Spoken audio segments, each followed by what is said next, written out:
كوني بردا وسلاما على إبراهيم ഇബ്രാഹിമിനെ നീ തണുപ്പും സുഖവുമാക്കി കൊടുക്കണേ എന്ന് ഖുർആൻ നോക്കിയാൽ കാണാം.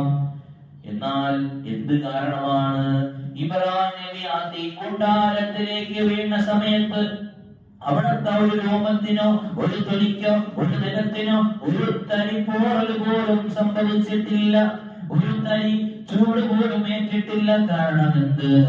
ഇബ്രാഹിം നബിയുടെ മുതുകില് ഉണ്ടായിരുന്ന നത്ഫ, അത് സയ്യിദുൽ വജൂദ് മുഹമ്മദുർ റസൂൽ പുന്നാര ഹബീബ് മുതുകിലുണ്ടായത് കാരണമാണ്. അതാണ് അതിന്റെ കാരണം. അങ്ങനെ കടന്നു വന്ന പ്രവാചകരും എല്ലാവരും പുരോഹിതന്മാര്, എത്രയോ ബഹീറ എന്ന് പറയുന്ന ക്രിസ്ത്യ പുരോഹിതൻ, പ്രമാണങ്ങളിൽ നസ്തൂറ അടക്കമുള്ള പുരോഹിതന്മാർ എല്ലാവരും പറയുന്നു റൂഹുല്ലാഹി ഈസ അലൈഹിസ്സലാത്തു വസ്സലാം.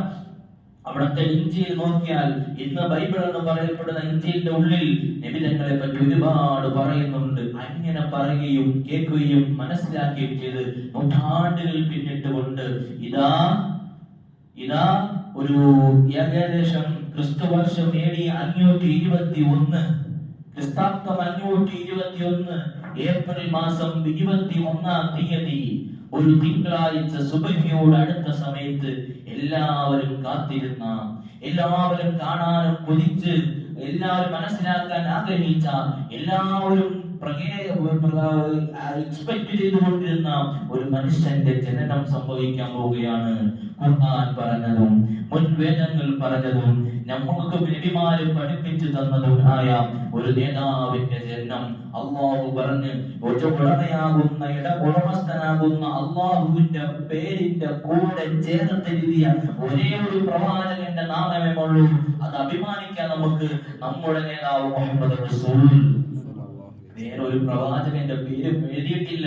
ലാ ഇലാഹ ഇല്ലല്ലാഹു ആദം റസൂലുള്ളാഹ് ഇല്ല, ലാ ഇലാഹ ഇല്ലല്ലാഹു നൂഹ് റസൂലുള്ളാഹ് ഇല്ല, മൂസാ റസൂലുള്ളാഹ് ഇല്ല, ഈസാ റസൂലുള്ളാഹ് ഇല്ല. ഒരു പ്രവാചകന്മാരുടെ പേരുകളും അല്ലാഹുവിന്റെ പേരിന്റെ കൂടെ കൂട്ടി പറഞ്ഞിട്ടില്ല. അങ്ങനെ ഒരു കലിമയില്ല. അതുകൊണ്ട് അല്ലാഹുവിന്റെ പേരിന്റെ കൂടെ കൂട്ടിച്ചേർത്ത് കൊണ്ട് എഴുതപ്പെടുത്ത ഒരേ ഒരു നാമമേ ഉള്ളൂ.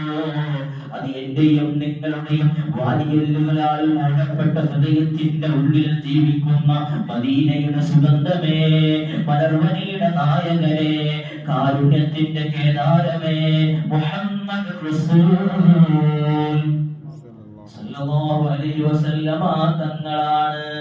ആ ഒരു പ്രവാചകൻ, ആ ഒരു മനുഷ്യൻ വെറും ഒരു മനുഷ്യനല്ല. മുഹമ്മദിൻ ബശറുൻ ലാ കൽ ബശരി യഖൂതു ഹജറുൻ ലാ കൽ ഹജരി. മനുഷ്യനായി തന്നെയാണ് ഭൂലോകത്തേക്ക് പിറന്നു വീഴുന്നത്. തിങ്കളാഴ്ച ദിവസം സുബഹിയോട് അടുത്ത സമയം, നല്ല ഫജ്ർ സൂര്യക്ക് വെട്ടമിങ്ങനെ വെളിയുന്ന ബാങ്ക് വിളിക്കുന്ന നേരത്ത് അതാ മക്കയിൽ ഉദയം ചെയ്യുകയാണ്. സുജൂദിൽ കിടന്ന നിലയിൽ, മാർഗം ചേരാകർമ്മം ചെയ്യപ്പെട്ട നിലയിൽ, സൂചുമ എഴുതപ്പെട്ട നിലയിൽ, ചുണ്ടുകളുടെ ചൂണ്ടപ്പെട്ട നിലയിൽ ഒരു മനുഷ്യൻ എങ്ങനെയായിരിക്കണമെന്നോ ആ രൂപത്തിൽ അതാ കൊണ്ട് പിറന്നു വീഴുകയാണ്.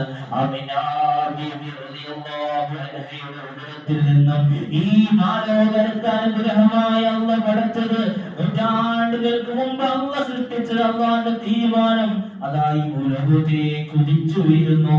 അത് റബീഇന്റെ രാത്രിയിൽ, 12ന്റെ രാത്രിയിൽ സുബഹിയുടെ സമയത്ത് ഈ ലോകത്തോട് പിറന്നു വീഴുന്നു ഹബീബ് മുഹമ്മദ് മുസ്തഫ സല്ലല്ലാഹു അലൈഹി വസല്ലം. അത്രയ്ക്കും പുണ്യമായ ഒരു ദിനമാണ് ആ ദിനം. പറഞ്ഞു വന്നത് ഇത്രയും വലിയ നേതൃത്വം, അല്ലാഹു ഇത്രയും വലിയ ആദരവും കൊടുത്ത ഒരു പ്രവാചകൻ, ഒരു മനുഷ്യൻ. അപ്പോ ദുനിയാവിലെ ലോകത്തിലെ തന്നെ സമയങ്ങൾ എടുത്തു വെച്ച് നോക്കിയാൽ ആ ഒരു സമയത്തെ കവച്ചു വെക്കാൻ വേറൊരു സമയമില്ല. എന്നുവെച്ചാൽ അല്ലാഹു നമ്മൾ ഇത്രയ്ക്കും പറഞ്ഞു വന്ന അല്ലാഹു മഹത്വം കൊടുത്ത നേതാവിനെ ഈ ലോകത്തേക്ക് അല്ലാഹു പ്രസവിക്കപ്പെട്ട ആ ദിവസവും ആ സമയവും അതിനേക്കാളും കവയ്ക്കാൻ പറ്റിയ വേറൊരു സമയം ലൈലത്തുൽ ഖദ്റിന് പോലുമില്ല എന്ന് സുനിശ്ചയമായി പറയുകയാണ്. അത്രയ്ക്ക് പുണ്യം ലൈലത്തുൽ ഖദ്റിന് കൊടുക്കപ്പെട്ട പുണ്യം ഖുർആൻ ഇറങ്ങിയത് കൊണ്ട്. ഈ ഖുർആന്റെ സ്വീകാര്യതനാണ് ആര്? മുഹമ്മദ് റസൂൽ. ഖുർആൻ കൊടുത്തതാർക്ക്? മുഹമ്മദ് റസൂൽ സല്ലല്ലാഹു. അതിന്റെ ഓണറാണ് മുഹമ്മദ് റസൂൽ. നബിതങ്ങൾക്കാണ് ഖുർആൻ ഇറക്കിയത്. അതുകൊണ്ട് തന്നെ തഫ്സീറുകളിലും ഫുഖഹാക്കളും പറയുന്നു, ആ ലൈലത്തുൽ ഖദ്റിന്റെ പുണ്യത്തെക്കാളുള്ള പുണ്യം റബീഉൽ അവ്വൽ നബിതങ്ങൾ ജനിച്ച ആ ഒരു സമയത്തിലുണ്ടെന്ന് മഹാന്മാർ പഠിപ്പിക്കുന്നുണ്ട്. അതുകൊണ്ട് പ്രിയപ്പെട്ട മുഅ്മിനീങ്ങളെ, ഇനിയുള്ള ദിവസങ്ങൾ നിമിതങ്ങൾ ഈ ലോകത്തേക്ക് ജനിച്ചു വീണ മാസമാണ്. എല്ലാ ദിവസവും എല്ലാ മാസവും ഹബീബിനെ പറ്റി പറയുകയും കേൾക്കുകയും തന്നെ നമ്മൾ ചെയ്യുന്നു. പക്ഷേ ഈ റബീഇന് ഒരു പ്രത്യേകതയുണ്ട്. അങ്ങനെയാണല്ലോ നമ്മളെല്ലാവരും നോമ്പ് പിടിക്കും. തിങ്കളാഴ്ചയും വ്യാഴാഴ്ചയൊക്കെ നോമ്പ് പിടിക്കുന്നവരും സുന്നത്ത് നോമ്പ് പിടിക്കുന്നവരുണ്ട്. പള്ളിയിൽ നമ്മളെപ്പോഴും ഇഹ്തികാഫിരിക്കുന്നവരുണ്ട്. റമദാനായാലോ അതിന് ഇച്ചിരി പ്രാധാന്യം കിട്ടും. അത് റമദാൻ ആയതുകൊണ്ട് ഇഹ്തികാഫ് ഒരു കൂടുതൽ ഇരിക്കും. നമ്മൾ സുന്നത്തും കൂടുതൽ നമസ്കരിക്കും, നിർബന്ധമായി നോമ്പ് പിടിക്കും, ഒക്കെ ചെയ്യും. അതെന്റതും സാധാരണ പോലെ അല്ലല്ലോ. അത് പള്ളിയിലൊക്കെ ഒരുമിച്ച് കൂടിയിരുന്ന് നോമ്പ് തുറക്കും, ഇഹ്തികാഫിരിക്കും. റമദാന്റെ പുണ്യം. അതുപോലെ തന്നെ നമ്മള് ഇത് എന്റെ നബി അല്ലാഹു പറഞ്ഞ റഹ്മത്തുൽ ആലമീൻ നാളെ സ്വർഗ്ഗം ഉദ്ഘാടനം ചെയ്യുന്ന നമ്മുടെ നേതാവ് മുഹമ്മദ് മുസ്തഫ നിബിധങ്ങൾ എന്താണ് പഠിക്കാനില്ലാത്തത്? അവിടുന്ന് ഒരു നേതാവല്ലേ, അവിടുന്ന് ഒരു ഭരണാധികാരി, അവിടുന്ന് ഒരു പ്രജയാണ്, അവിടുന്ന് കുടുംബനാഥനാണ്. ഏത് മേഖലയും നിബിധങ്ങൾ ജീവിതം എടുത്തു നോക്കിയാൽ കാണാൻ കഴിയും. അതിനെപ്പറ്റി നമ്മൾ കഴിഞ്ഞ ആഴ്ച പറഞ്ഞു. ഒരു ജൂതന്റെ പുസ്തകം ഇന്നും ഇവിടെ നിലനിൽക്കുന്നുണ്ട്.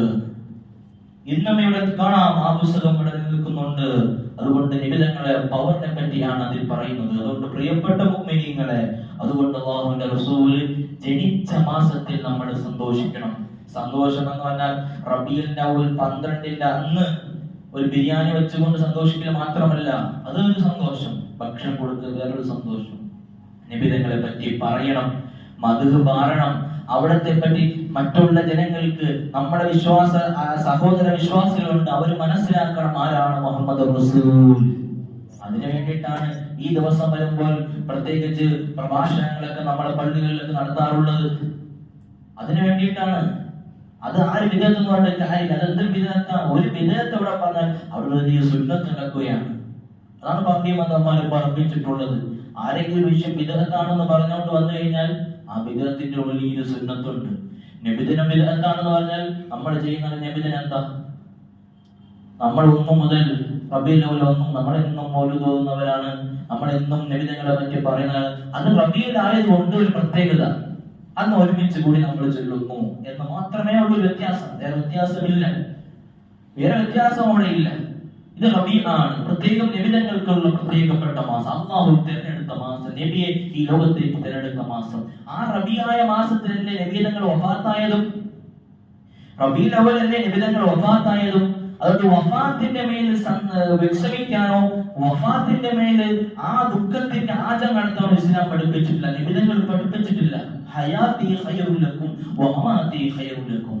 എന്റെ മരണം നിങ്ങൾക്ക് ഖൈർ തന്നെ, എന്റെ ജീവിതം നിങ്ങൾക്ക് ഖൈർ തന്നെ. അപ്പം സന്തോഷിക്കേണ്ടത് ജന്മത്തിലാണ്.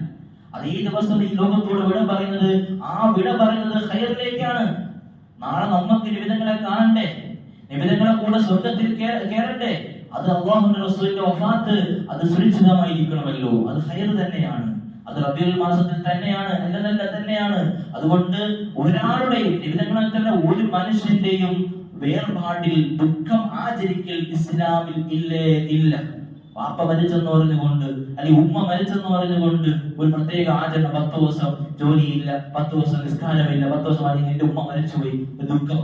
ആ വേർപാടിൽ വിഷമിക്കൽ ഉള്ളിന്റെ ഹൃദയത്തിനുള്ളിൽ വിഷമം സ്വാഭാവികമായി ഉണ്ടാകുന്ന വിഷയം അത് ആ സമയത്ത് മാത്രമേ ഉള്ളൂ. ഒരു മണിക്കൂർ സ്വാഭാവികമായിട്ട് അങ്ങനെ തന്നെയാണ്. 1-2 ദിവസം കഴിയുമ്പോൾ ഓട്ടോമാറ്റിക്കലായിട്ട് വാപ്പയും ഉമ്മയും ഒക്കെ ഇങ്ങനെ ഹൃദയത്തിൽ ഇങ്ങനെ മാറിപ്പോവും. പിന്നെ നമ്മൾ സാധാരണ രീതിയിലേക്ക് മാറി നമ്മളെ ജോലി, നമ്മളെ കാര്യങ്ങൾ, നമ്മുടെ ബിസിനസ് ഇങ്ങനെ പോകുമ്പോൾ ഒരാഴ്ചയായി നമ്മളെ വാപ്പ മരിച്ചതോ അതങ്ങ് മറന്നുപോയി. ഇത് സൃഷ്ടിപ്പ് അങ്ങനെയാണ്. നമ്മളെ മറവി എന്നോ അതിനു വേണ്ടി തന്ന ഒരു ഖൈറാണ്. അതിന്റെ പേര് മരണത്തിന് മേലോ നിങ്ങൾ ഇരിക്കാനല്ലോ പറഞ്ഞത്. അതുകൊണ്ട് പ്രിയപ്പെട്ട മുഅ്മിനീങ്ങളെ, അല്ലാഹുവിന്റെ റസൂലിന്റെ മദ്ഹ് പറയണം. നമ്മുടെ പള്ളിയിൽ 1 മുതൽ മൗലൂദ് തുടങ്ങിയിട്ട് ഇരിക്കണം. ഓതാൻ അറിയില്ലെങ്കിലും മജ്‌ലിസ് ഇരിക്കൽ പുണ്യമാണ്. അല്ലാഹുവിന്റെ റസൂലിന്റെ ഏറ്റവും വലിയ കൂട്ടുകാരൻ അബൂബക്കർ സിദ്ദീഖ് അവിടുന്ന് പറയുന്നത് കാണാം, ഏറ്റവും കൂടുതൽ ഇഷ്ടപ്പെട്ട 3 കാര്യം. അബൂബക്കർ തങ്ങൾക്ക് ഏറ്റവും കൂടുതൽ ഇഷ്ടം 3 കാര്യങ്ങൾ. നബി തങ്ങൾ നോക്കിക്കൊണ്ടിരിക്കണം, നബി തങ്ങൾ അടുത്തിരിക്കണം, നബി തങ്ങൾക്ക് വേണ്ടിയിട്ട് കൊടുക്കണം പൈസ. അതുകൊണ്ട് നബി സല്ലല്ലാഹു അലൈഹി വസല്ലം തങ്ങളുടെ മദ്ഹ് പറയാൻ വേണ്ടി നബി തങ്ങൾ എന്ത് ചെയ്യും, ഇതുപോലെ വലിയ മെമ്പർ കെട്ടി വെച്ചിട്ടുണ്ടായിരുന്നു. മെമ്പർ, ആ മെമ്പറിൽ കയറിയാണ് ഹസ്സാൻ ഇബ്നു സാബിത്തും കഅബ് ഇബ്നു സുബൈറും പാട്ട് പാടുന്നത്, നബി തങ്ങളെ പറ്റി മദ്ഹ് പാടുന്നത്. وأجمل من لو تمطت عيني وأين فرار الناس إلا إلى الرسل എന്നൊക്കെ തുടങ്ങുന്ന ബാനത്ത് സുആദ് വലിയ കാവ്യമാണ്. നബി തങ്ങളെ പറ്റി പാടിയ മഹത്തമായ കാവ്യം സഹാബികൾ പാടുന്നത്. ഈ സമയത്ത് അബൂബക്കർ സിദ്ദീഖ് പാടിയ മനുഷ്യരിലേക്ക് നാണയങ്ങൾ ഇങ്ങനെ വാരിയിട്ട് കൊടുക്കും. എന്നിട്ട് ആ സമയത്ത് തന്നെ അടുത്ത ഏതെങ്കിലും വീട്ടിൽ ഞാൻ നടന്നു പോകും, യുദ്ധത്തിന്റെ വേളയിലും അല്ല നടന്നു പോകുമ്പോഴാണ്, ഒരുമിച്ചിരിക്കുന്ന സമയത്ത് റെസ്റ്റിന്റെ സമയത്തായിരിക്കും ഇതുപോലെ മജ്‌ലിസ്. ആ സമയത്ത് തൊട്ടപ്പുറത്ത് വലിയ തോട്ടം കാണും. സിദ്ദീഖുകൾ ഓടിപ്പോയിട്ട് ആ 2 ഈത്തപ്പന പൈസ കൊടുത്ത് അപ്പം മേടിച്ച് അതിൽ ഈത്തപ്പഴം മുഴുവനും കൊടുക്കുക. ആ കാലഘട്ടം അങ്ങനെയല്ല, ഇന്നത്തെ പോലെ മന്തിയും ഫ്രൈഡ് റൈസ് ഒന്നും ഇല്ല. അവിടുത്തെ ഏറ്റവും കൂടിയ ഐറ്റം അപ്പം കൊടുത്ത് നിബിധങ്ങളെ മദ്ഹ് പാടുമ്പോ ഈത്തപ്പഴം എല്ലാവർക്കും കൊടുക്കുകയാണ്. അത് അബൂബക്കർ തങ്ങളുടെ ഏറ്റവും ഇഷ്ടം, നിബിധങ്ങളുടെ പേരിൽ മജ്‌ലിസിൽ കൊടുക്കണം. വല്ലാത്ത ഇഷ്ടമാണ് അബൂബക്കർ സിദ്ദീഖ്. നമുക്ക് കാണിച്ചു ഖലീലുല്ലാഹി ഇബ്രാഹിം നബി അലൈഹിസ്സലാം അവിടുത്തെ ജീവിതത്തിൽ കാണിച്ചെന്ന ഒരുപാട് മാതൃകകൾ ഏറ്റെടുത്ത റസൂൽ സല്ലല്ലാഹു അലൈഹി വസല്ലം അവിടുന്ന് ജീവിതം നമുക്ക് കാണിച്ചു തന്നിട്ടുണ്ട്. അല്ലാഹുവിന്റെ റസൂൽ മുൻഗാമികളെ ഒന്നും മറന്നുപോകാതെ നമുക്ക് പഠിപ്പിച്ചു തന്നു അല്ലാഹുവിന്റെ റസൂൽ സല്ലല്ലാഹു അലൈഹി വസല്ലം. അപ്പൊ ആ നേതാവിന്റെ ജന്മം കടന്നു വരുമ്പോൾ പ്രിയപ്പെട്ട മുഅ്മിനീങ്ങളെ സന്തോഷിക്കണം. നമ്മൾ മൗലൂദുകൾ ഓതണം. മൗലൂദ് എന്ന് പറഞ്ഞാൽ അർത്ഥം ജനനമാണ്. അപ്പൊ അതിന്റെ ഉള്ളിൽ പറയുന്ന നിബിധങ്ങളുടെ ജീവിതവും അവിടുത്തെ വർത്തമാനങ്ങളും പാട്ടിന്റെ രൂപത്തിൽ, ബൈത്തിന്റെ രൂപത്തിൽ, ഹദീസിന്റെ രൂപത്തിൽ ഇങ്ങനെ നമ്മൾ ഇന്ന് പാടുന്നേ ഉള്ളൂ. അതിന്റെ ഉള്ളിൽ അതിന്റെ അർത്ഥത്തിൽ എങ്ങനെയാണ് നബിയെ വിളിച്ചിട്ട് പറയുകയാണല്ലോ, അല്ലാഹുവിനെ അല്ലേ വിളിക്കുക, അങ്ങനെയൊക്കെ തെറ്റിദ്ധാരണ ഉണ്ടാവും. ആര് വന്നാലും തൗഹീദിന്റെ യഥാർത്ഥ വൃത്താന്തം ഇവിടെ അസ്തമിച്ചു പോവുകയില്ല. അല്ലാഹുവിന്റെ റസൂൽ സല്ലല്ലാഹു അലൈഹി വസല്ലം തങ്ങളുടെ പ്രിയപ്പെട്ട മകൾ ഫാത്തിമത്ത് സഹറ അവിടുന്ന് പറയുന്നത് കാണാം, വദിക്റു അബീ വല്ലാഹു മുദ്മാ തഅസിയദു വദിക്റു അബീ, എന്റെ വാപ്പയെ പറ്റി പറയുന്നത് വല്ലാഹി വല്ലാഹ് അല്ലാഹുവാണ് സത്യം, മുദ്മാ തഅസിയദു അത് ഈ ലോകത്തിൽ നിലനിൽക്കുക തന്നെ ചെയ്യും. ആരൊക്കെ എന്തൊക്കെ പറഞ്ഞാലും എന്റെ വാപ്പയെ കുറിച്ചുള്ള ദിക്ർ, വർഫഅനാ ലക ദിക്ർ, വർഫഅനാ ലക ദിക്ർ, ഖുർആനാ പറഞ്ഞത് വർഫഅനാ ലക ദിക്ർ. നബിയെ അങ്ങയെ പറ്റി ഇങ്ങനെ പറഞ്ഞുകൊണ്ടിരിക്കും. ഖിയാമത്ത് നാളെ മൗലിദിന്റെ സദസ്സ് ഉണ്ടാവും, നിബിധനങ്ങൾ ഉണ്ടാവും, ഇങ്ങനെ പറഞ്ഞുകൊണ്ട് നിൽക്കും അല്ലാഹുവിന്റെ റസൂലിനെ പറ്റി. ബീവി ഫാത്തിമ റളിയല്ലാഹു അൻഹാ അവിടുന്ന് പഠിപ്പിച്ചത്. അതുകൊണ്ട് നബി സല്ലല്ലാഹു അലൈഹി വസല്ലം തങ്ങളെ പറ്റി പറയണം. പള്ളിയിൽ ഓതുന്നുണ്ടെങ്കിലും നമ്മുടെ വീട്ടിൽ അറിയുന്ന രൂപത്തിൽ ഓതണം. ഒരുമിച്ച് കൂടി എന്ന് പറയണം. ഇനി അറബി അറിയില്ല, മൗലൂദ് ഓതാൻ അറിയാം, ഒരുമിച്ചിരുന്നിട്ട് നബി തങ്ങളുടെ ജീവിതത്തിൽ നമുക്ക് അറിയുന്ന കാര്യങ്ങൾ ഏത് ഭാഷയിലാവട്ടെ ഇരുന്ന് കൊണ്ട് ഒരു ഫാത്തിഹ ഓതിക്കൊണ്ടെന്ന് പറയണം. അല്ലാഹുവിന്റെ റസൂൽ ജീവിച്ചത് ഇങ്ങനെയാണ്, അവിടുത്തെ അത് തന്നെയാണ് മൗലൂദ് എന്ന് പറയുന്നത്.